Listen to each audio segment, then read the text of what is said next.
morning viewers and once again welcome back to the YouTube channel SRC Destination. So আপনাদের সবাইকে আরেকবার নতুন করে স্বাগত জানাই আজকের দিনের নতুন ব্লগে। আজ সানডে, আশা করি আমার প্রিভিয়াস সিকিম ব্লগ আপনাদের ভালো লেগেছে। আজকে সানডে তাই বেরিয়ে পড়লাম একটা ছোটোখাটো রাইডের জন্য। ডেস্টিনেশন এখান থেকে ঘন্টা দুয়েক। কোথায় যাচ্ছি সেটা বলছি আস্তে আস্তে, সবই গল্প করতে করতে বলছি। আজকে যদিও এই রাইডে আমি একা নয়, এই রাইডে আমার সঙ্গে আমার ফ্যামিলিও আছে। ফ্যামিলি যাচ্ছে কারেতে আর আমি যাচ্ছি আমার এনফিল্ডে। প্রতিবারই তো অন্যান্য গাড়ি নিয়ে যাই, তাই এবারে ক্লাসিক নিয়ে বেরোলাম। নেক্সট বেরোবো হিমালয়ান নিয়ে, তারপরে আবার বেরোবো ভিস্টম নিয়ে। এবার দিয়ে ঠিক করেছি এরকম করেই করবো, কারণ অনেকেই জিজ্ঞেস করছে যে হিমালয়ানের কী হলো, হিমালয়ান কোথায় গেল। সো সব গাড়ি আছে, এবার একটু এদিক ওদিক ঘুরিয়ে ঘুরিয়ে ইউজ করতে হবে।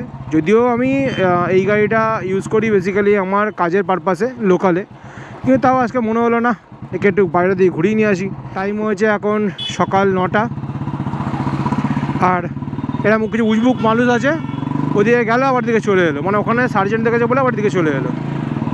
সো টাইম হয়েছে এখন সকাল 9টা, আর আমি ক্রস করছি এখন চিড়িয়া মোড় ক্রস করে সিদ্ধির মোড় ঢুকছি। আমি এখন সিদ্ধির মোড় যদি ক্রস করে নিয়েছি কামারহাটি, আর এখান থেকে শুরু হচ্ছে নীলগঞ্জ রোড। আমার প্রিভিয়াস শিলিগুড়ির ব্লগও দেখেছেন যে আমি এই রোডটাই ম্যাক্সিমাম টাইম ধরি।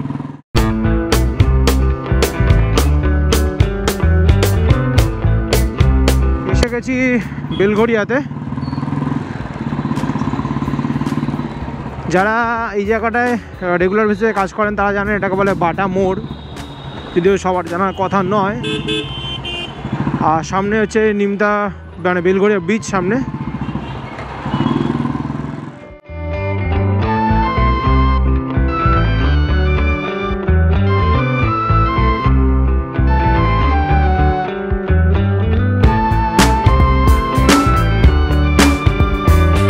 কল্যাণী এক্সপ্রেস বাঁ দিকে, বিরাটি সোজা, ডানলপ ডান দিকে।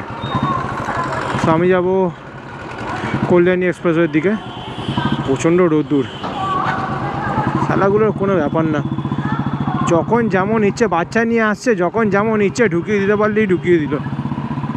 আমি আমার প্রিভিয়াস ব্লগে যেমন বলেছিলাম আপনাদেরকে, মানে প্রিভিয়াস ব্লগ মানে লাস্ট টাইম যে আমি গিয়েছিলাম সিকিম, সেই যাওয়ার সময় বলেছিলাম যে চাকদাতে এক জগন্নাথ মন্দির আছে, আর আপনাদেরকে কখনো সুযোগ পেলে সেই জগন্নাথ মন্দির ঘুরিয়ে নিয়ে আসবো আমার ভিডিওর মাধ্যমে। তাই আজকে সেই দিকেই রওনা দিয়েছি আজকে, তার জন্য ফ্যামিলিকেও নিয়ে এসেছি। আর যদি কেউ মনে করেন যে কোনো ঠাকুরের স্থান দেখবেন না, তাহলে পরে ভিডিওটা স্কিপ করতে পারেন। যদিও ভিডিও খুব একটা বেশি কেউ লোক দেখে না, তাও তাদের মধ্যেও যারা মনে করবেন ঠাকুরের স্থান দেখবেন না তারা সেটা স্কিপ করতে পারেন। কিন্তু শুধু এইটুকুনি বলে রাখি, এই যে জগন্নাথ মন্দির, এই মন্দির 500 বছর আগের পুরনো জগন্নাথ মন্দির। আর প্রথম যখন যে জগন্নাথ দেব তৈরি হয়েছিল সেই জগন্নাথ দেব কিন্তু এখন এই মন্দিরে আছে।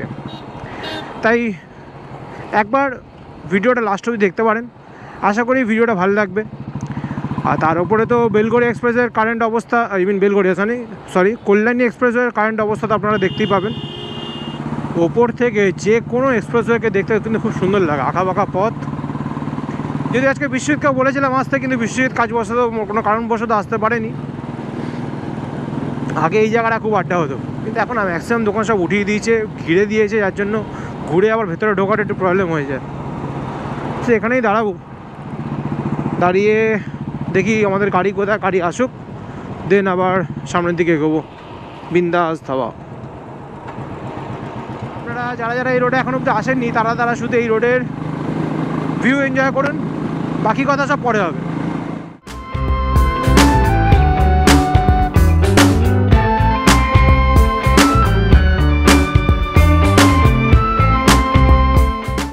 বাদিকে হচ্ছে ম্যাঙ্গো লিফ গার্ডেন,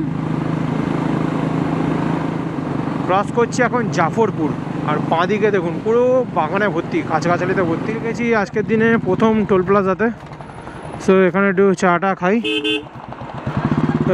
দেন আবার সামনের দিকে এগিয়ে যাব আমরা।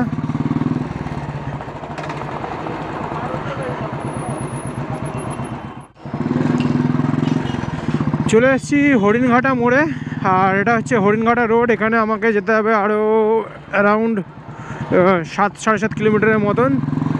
দেন মানে এটাকে কাঁচরাপাড়া রোডও অনেকে বলে, হরিণঘাটা কাঁচরাপাড়া রোড এটার পুরো নাম। তো এখান থেকে আমি সোজা যাব, গিয়ে পড়বো জাগুলিয়া মোড়। জাগুলিয়া মোড় থেকে আবার বাঁদিক নেব, মানে সেখানে গিয়ে পড়বো ডালখোলা রোডে। ডালখোলা রোড থেকে বাঁদিক নেব, নিয়ে আমি যাব আমাদের গন্তব্যের দিকে, মানে চাকদার দিকে। ডান দিকে হচ্ছে এয়ারফোর্সের office. Welcome to Kanchrapara military station. Cross করছি এখন মোহনপুর বাজার। আর বাঁদিকে হচ্ছে হরিণঘাটা খামার। সামনে হচ্ছে বড় জাগুলির মোড়। এই বড় জাগুলির মোড় থেকে শুরু হবে ডালখোলা রোড, আর আমি এখান থেকে নেব বাঁদিকে। এসে পড়লাম ফাইনালি NH-12-এ, ডালখোলা এক্সপ্রেসওয়েতে। আর এই রাস্তা আসার পরেই ফিল্ডটা পুরো অন্য হয়ে গেল। এখান থেকে এখনও আমাদের মোটামুটি যেতে হবে 12 কিলোমিটারের মতন। দেন তারপরে আমি হাইওয়ে ছেড়ে আবার বাঁদিকে নেব। আর কল্যাণী এখান থেকে, মানে কল্যাণী মোড় এখান থেকে 1 কিলোমিটার। এসেছি চাকদাতে। এখান থেকে আমাকে বাঁদিকে নিতে হবে কোনো একটা জায়গা থেকে। সেই জায়গাটা আগে আমাকে ফাইন্ড আউট করতে হবে। যেমন দেখাচ্ছে 2.1 কিলোমিটার আগে সিংহের বাগান থেকে আমাদের বাঁদিকে নিতে হবে।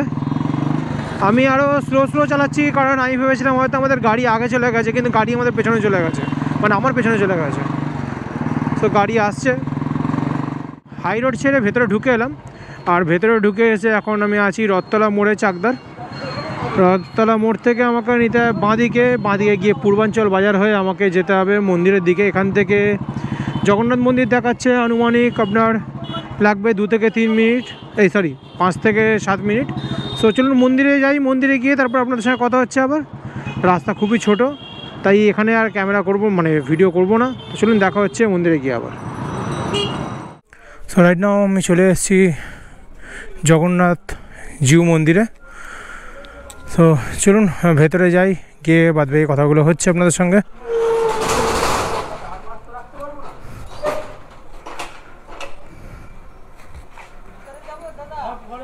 এখানে রাখো।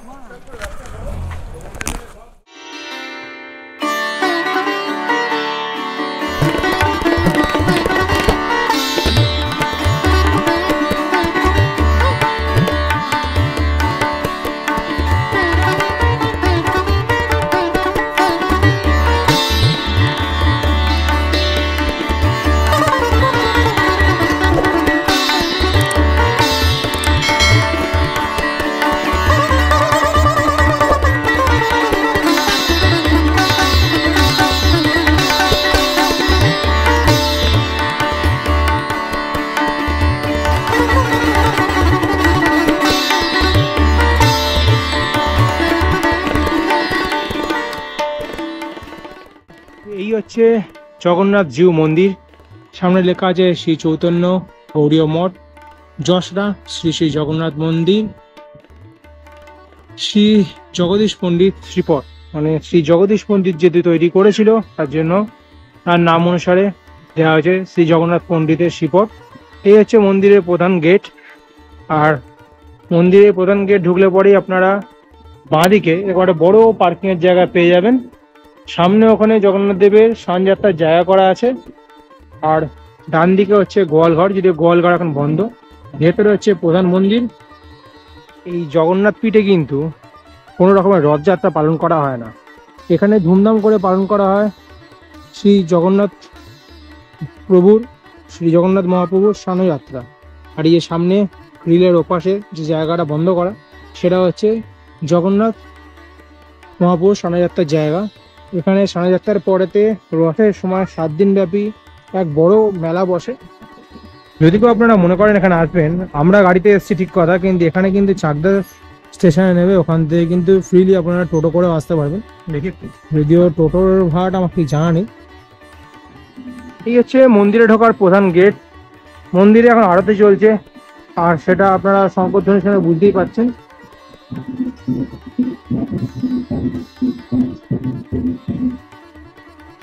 বাগানে গাঁদা ফুল, ওদিকে দোপাটি, তার সঙ্গে কপি হয়েছে। একটা সুন্দর কথা, কপি যেটা ভোগেতে লাগে। এখানে লাউ গাছ, মানে এদিকে সবজি আর এদিকে হচ্ছে ফুলের বাগান। এখান থেকে কাঠ নিয়ে গিয়ে ভেতরে পেছনে রান্নাঘরে রান্না করা হয়। আর যখন উৎসব হয়, সেই উৎসবের সময় এখানে রান্না করা হয়। আর কড়াইয়ের সাইজগুলো দেখুন শুধু, কত বড় বড় কড়াইগুলো। আমরা এখন পৌঁছে এসেছি। আমি অন্য গাড়িতে ছিলাম, বাবা অন্য গাড়িতে ছিলেন, তাই জন্য আমাকে আপনাদের দেখানো হয়। হচ্ছে আমাদের প্রধান মন্দির, আর তার পাশে দেখতে পাচ্ছেন যে আম গাছ। এই আম গাছে কথিত আছে এখনো নাকি এই আম গাছেতে দু রকমের আম হয়, মানে মন্দিরের ওপরে আম গাছের যে পাট, মানে যে ভাগটা, সেই ভাগটাতে এক ধরনের আম ধরে এবং বাকি যে অংশটা সেটাতে আরেক ধরনের আম ধরে। এই হচ্ছে সম্পূর্ণ মন্দির। মন্দির সুন্দরভাবে মার্বেল পাথর দিয়ে তৈরি করা, আর সাজানো গোছানো পরিষ্কার মন্দির। আর আমার সামনে যে টিউবওয়েল দেখতে পাচ্ছেন, এই টিউবওয়েলের পেছনে আছে পাতকুয়ো। যখন জগন্নাথ দেবকে যখন এখানে আনা হয়েছিল তখন এই পাতকুয়োর জল দুধে রূপান্তরিত হয়েছিল। এখানে ভোগ প্রসাদের জন্য মাথা পিছু 100 টাকা করে নেওয়া হয়, কিন্তু তার জন্য সকালবেলা 7:30টার মধ্যে এসে আপনাদেরকে ভোগ প্রসাদের জন্য কুপন সংগ্রহ করতে হবে। আর এখন আমি একদম দাঁড়িয়ে আছি মন্দিরের সামনে, কিন্তু এখানে বিগ্রহের ছবি তোলা নিষেধ। আর যেহেতু এখন ভোগ চড়বে সেজন্য এখন মন্দিরে মানে বিগ্রহের সামনে কিন্তু পর্দা দেওয়া আছে। এই হচ্ছে সম্পূর্ণ মন্দির। এরপরে এই মন্দিরের কিছু গল্প আছে, সেই গল্প আপনারা শুনতে পারবেন কাকুলির থেকে। সামনে এখানে এসছে আমার সঙ্গে কাকুলি, তার সঙ্গে এসছে নানু, ওদিকে এসছে পুন্টু, আর তার সঙ্গে বাবু আর মা গেছে এখন ভোগের কুপনের জন্য। ফ্রেন্ডস, আজকে আপনারা দেখছেন সকাল দিয়ে আমাদের জার্নি শুরু হয়ে গেছে। তো আমরা এখন এসে পৌঁছেছি নদিয়া চাকদা জেলার শ্রী শ্রী জগন্নাথ দেবের মন্দিরে। তখন দেখতেই পাচ্ছেন সামনে মন্দির। সময় নাকি শ্রী জগদীশ পণ্ডিত উনি নাকি পুরী গেছিলেন ঘুরতে, তো সেখানে নাকি শ্রী জগন্নাথ দেব ওনাকে স্বপ্নাদেশ দিয়েছিলেন যে ওনার সাথে শ্রী জগন্নাথ দেব এই নবদ্বীপে আসতে চান। তো সেখানে উনি তখন বলেছিলেন যে আমি তো বয়স্ক 80 বছরের একজন বৃদ্ধ মানুষ, তো আমাকে মহারাজ কি করে আপনাকে এখানে নিয়ে আসার অনুমতি দেবেন। জগন্নাথ দেব বলেছিলেন তাকে স্বপ্নাদেশে যে তুমি যাও, তুমি গেলে ওখানে আমাকে তোমার হাতে তুলে দেবেন। তো সেই মুহূর্তেও মহারাজকেও শ্রী জগন্নাথ দেব স্বপ্নাদেশ দিয়েছিলেন যে শ্রী জগদীশ পণ্ডিত আসবেন, তার হাতে যেন তার বিগ্রহ তুলে দেওয়া হয়। মানে আসলে জগদীশ পণ্ডিত যখন তাকে এখানে নিয়ে আসবেন, তো কিভাবে নিয়ে আসবেন? শ্রী জগদীশ পণ্ডিত বলেছিলেন যে আমি তো একজন 80 বছরের বৃদ্ধ মানুষ, বাবা তোমাকে আমি কি করে নিয়ে আসবো? তখন জগন্নাথ দেব বলেছিলেন তুমি যখন আমাকে নিয়ে আসবে একটা কাষ্ঠের দণ্ডের সাথে নতুন কাপড়ে বেঁধে তুমি আমাকে নিয়ে আসবে, আর আমাকে যখন নিয়ে আসবে আমি তখন শোলার থেকেও হালকা হয়ে যাব। জগন্নাথ দেবের একটাই শর্ত ছিল, তাকে আনার সময় কোথাও রাখা যাবে না, যেখানেই রাখা হবে তাকে সেখানেই সেবা করতে হবে। তো সেই অনুযায়ী তিনি যখন আসছিলেন আস্তে আস্তে তিনি ক্লান্ত হয়ে পড়েছিলেন, এবং ক্লান্ত হয়ে পড়াতেই আমরা যেখানে দাঁড়িয়ে রয়েছি এই স্থানেই তিনি তখন ঠাকুরকে রেখে রাত্রে ঘুমিয়ে পড়েছিলেন। সকালবেলা যথারীতি উনি ওনার প্রাতকর্ম সেরে যখন বাবাকে নিয়ে আসতে গেলেন, দেখলেন যে শিলা থেকেও অনেক গুণ বেশি শ্রী জগন্নাথ দেব ভারী হয়ে গেছেন। তো সেই কারণে জগন্নাথ দেবের কথা অনুযায়ী ঠাকুরকে এখানেই রাখা হয় এবং এখানেই সেবা করা হয়। যে কাষ্ঠদণ্ডটা করে নিয়ে আসা হয়েছে ঠাকুরকে, সেটাও যথাস্থানে রাখা রয়েছে।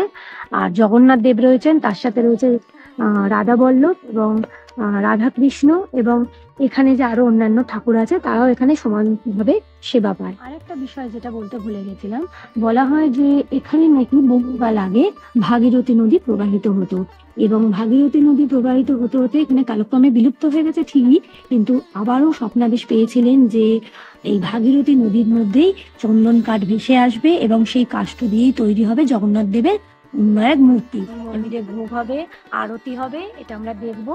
এখন এখানেই থাকবো এবং তারপরে দেখবো কতক্ষণ মন্দির অবশ্য 12:30টায় আবার নাকি বন্ধ হয়ে যায়, আবার বিকেলবেলা পুনরায় আবার খোলা হয়।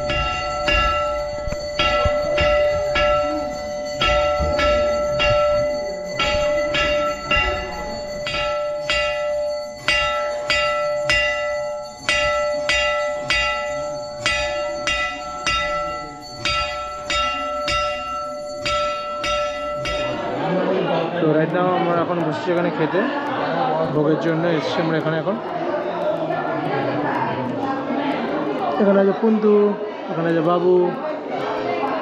টাইম এখন দুপুর 2টো, আর আমরা এবার মন্দির থেকে বেরোচ্ছি। এখানে আমরা আমাদের দুপুরে খাওয়া শেষ করলাম। যদিও এখানে খাওয়ার জন্য বলা হয় সকাল 7টা 7:30টার সময় যে কুপন নিতে হবে 100 টাকা করে, কিন্তু আমরা যে দেরি করে এসেছিলাম আর আমরা আগে থেকে জানতাম না, তাই এখানকার যে প্রধান মহারাজ তাকে অনুরোধ করাতে বা তাকে রিকোয়েস্ট করাতে যাই বলুন না কারণ সে আমাদের ব্যবস্থা করে দিয়েছিল। এই ভেতর মন্দিরের ভেতরেই খাওয়া দাওয়ার ব্যবস্থা করা হয়। 100 টাকার বিনিময়তে যা খাওয়ানো হলো আমি তো আজ পর্যন্ত কোনো জায়গায় সেরকম কিছু খেয়ে দেখিনি। এখানে শুরুতেই দেওয়া হলো ভাত, শাক, ডাল, তার সঙ্গে পনিরের তরকারি, কপির তরকারি, দই, চাটনি, পাঁপড়, মিষ্টি। উফ, এক কথা পেট পুরো ফুল। আর ছোটোখাটো বলতে গেলে বিয়েবাড়ির মতন খাওয়া দাওয়া হলো এখানে। চলুন দেখা হবে আবার আপনাদের সঙ্গে নতুন কোনো ব্লগে। আশা করি আজকের ব্লগটা ভালো লেগেছে। চলুন দেখা হচ্ছে খুব তাড়াতাড়ি নতুন কোনো ব্লগে, নতুন কোনো ভিডিওতে, নতুন কোনো ডেস্টিনেশনের সঙ্গে। ততক্ষণ ভালো থাকবেন, সুস্থ থাকবেন, সাবধানে থাকবেন এবং টাটা। আর হ্যাঁ, যদি এতটা দেখে থাকেন তার চ্যানেলটা সাবস্ক্রাইব করতে কিন্তু ভুলবেন না। দেখা হচ্ছে খুব তাড়াতাড়ি। টাটা।